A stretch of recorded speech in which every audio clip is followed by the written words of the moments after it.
कि आप चाहकर भी 24 मई को अपना वोट नहीं दे सकते हैं क्या? और 26 मई को नहीं दे सकते। एक दिन निर्धारित है, कितने दिनों में? 5 वर्षों में।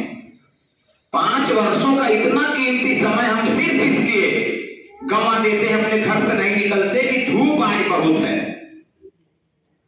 आज आराम करने का समय हमारा है। ये उचित है क्या? आज हम इसलिए वोट डालने नहीं जाएंगे कि आज हमारी मौसी की बिटिया आई हुई है हमारे घर। एक तो मौसी की बिटिया ने गलती कर दिया कि वो आज आई हैं, उनको भी अपने घर रह के वोट डालना चाहिए था, और आके हमारा भी वोट ना डालने का इसी व्यवस्था उन्होंने बना दिया। ये सारी गलतियां कौन करता है? ये सारी गलतियां केवल और केवल हिंदू समाज करता है। आप लोग तो तमाम बार, मुझे लगता है ऐसे तमाम लोग बैठे हैं जो दर्जनों बार मतदान केंद्र पर वोट डालने गई। अब जरा टांडा की स्थिति बताइए, जब आप जाती हैं वोट डालने तो ये नकाब वालियों का और लुंगी वालों की लंबी लाइन होती है कि नहीं होती है नहीं? तो वो जो चाहेंगे वो होगा कि आप जो चाहेंगे? बोलिए। हम जो चाहेंगे ये कहने की स्थिति में आप तब आएंगे जब अपने मताधिकार का प्रयोग 100% करेंगे। हम, हमारे पूरे परिवार के लोग और पास पड़ोस के लोग भी वोट डालने गए हैं कि नहीं गए? अगर नहीं गए तो क्यों गए हैं? किसी चीज का अभाव है क्या? कोई बूढ़े व्यक्ति, कोई बूढ़ी माँ हमारे परिवार में, हमारे पड़ोस में रहती हैं क्या, जो साधन के वजह से नहीं जा पाए? इसकी चिंता कौन करेगा? एक एक लोगों को करना पड़ेगा कि नहीं करना पड़ेगा? तो हम लोग तो सबसे बड़ी गलती जो करते हैं, वोट डालने नहीं जाती। ये अब अपने दिल और दिमाग में ठीक से बैठा लें, ये हम वोट की ताकत जो हमको मिला है, ये 5 साल हमारा सुरक्षित करता है। कैसा? 5 साल में कितने दिन होते हैं? 5 साल में बताने में इतना समय लग रहा है। कितने दिन की सुरक्षा की गारंटी? वो एक दिन, केवल एक बटन दबाने से हमको मिल रहा है। कितने दिन की? जितने दिन की गिनती हम एक साथ नहीं बता पा रहे हैं। कोई इतने पढ़े लिखे लोग बैठे हैं, एक साथ नहीं बता पा रहे हैं कितने दिन। हमको केवल एक बटन दबा देते हैं तो हमको सुरक्षा की गारंटी मिल जाती है। 2017 में आपने दबाई थी, उत्तर प्रदेश के गुंडे माफिया छट गए कि नहीं छट गए? बोलिए। आज किसी की हैसियत क्या कि आप रात में 12 बजे भी, माताएं बहनें बड़ी संख्या में बैठी इसलिए मैं कह रहा हूं, आप रात में 12 बजे भी किसी निमंत्रण से अगर 12 बजे अकेले अपने घर जाना चाहें तो सुरक्षित है कि नहीं है? समाजवादी पार्टी, बहुजन समाज पार्टी और तमाम पार्टियों की सरकार में यह सुरक्षा थी क्या?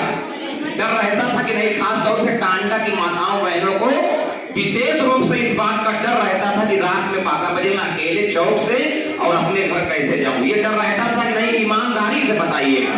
लेकिन आज वो डर है क्या? क्योंकि हमने एक सच्चे और भगवाधारी को इस प्रदेश की कुर्सी पर 2017 में बैठाया था। रेल का सफर किसने किसने किया?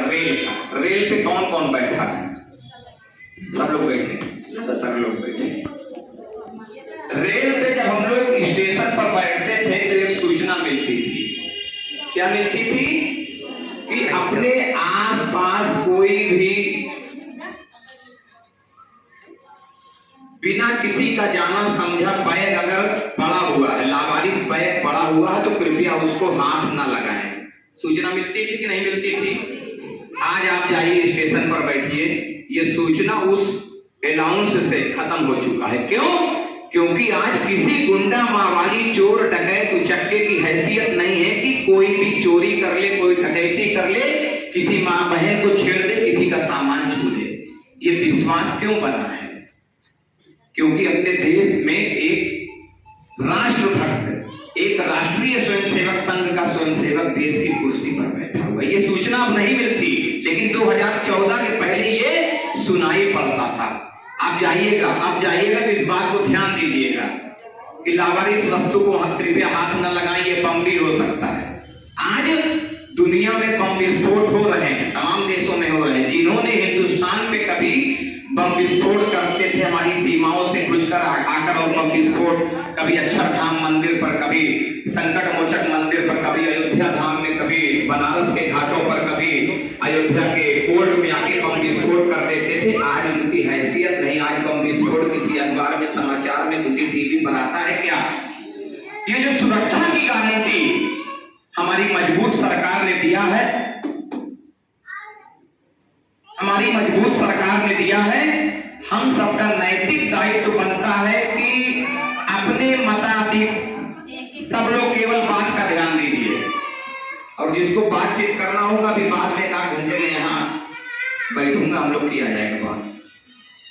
जो सुरक्षा की गारंटी हमने लिया था और दिया था, अपने मत का प्रयोग करके किसी के हाथ में इस देश का बागडोर सौंपने का काम किया था, आज वो अपने ईमानदारी से काम कर रहा है कि नहीं कर रहा है?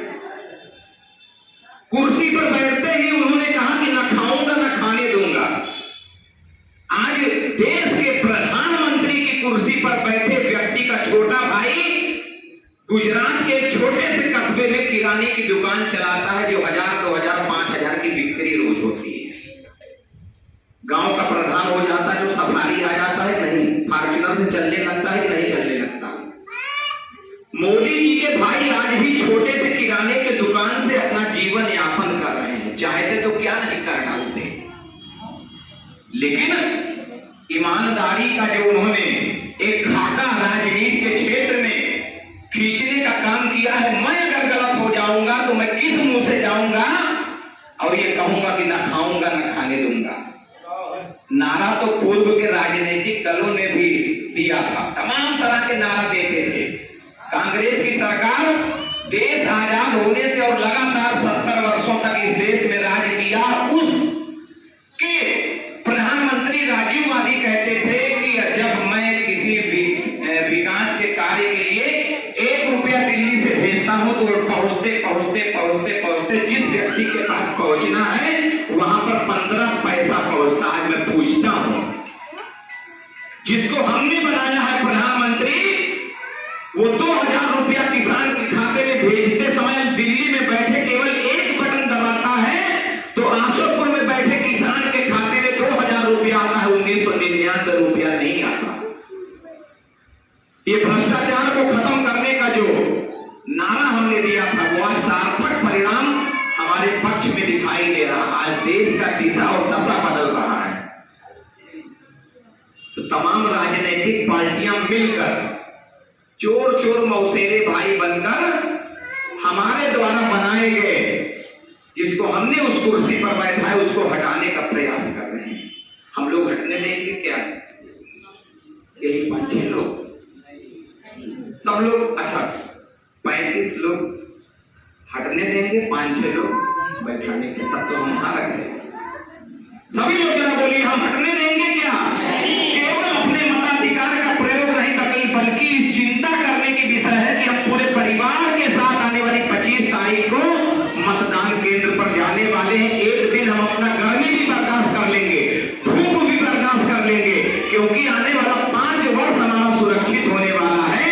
इसलिए हम धूप, गर्मी, बरसात, पानी बरस रहा है,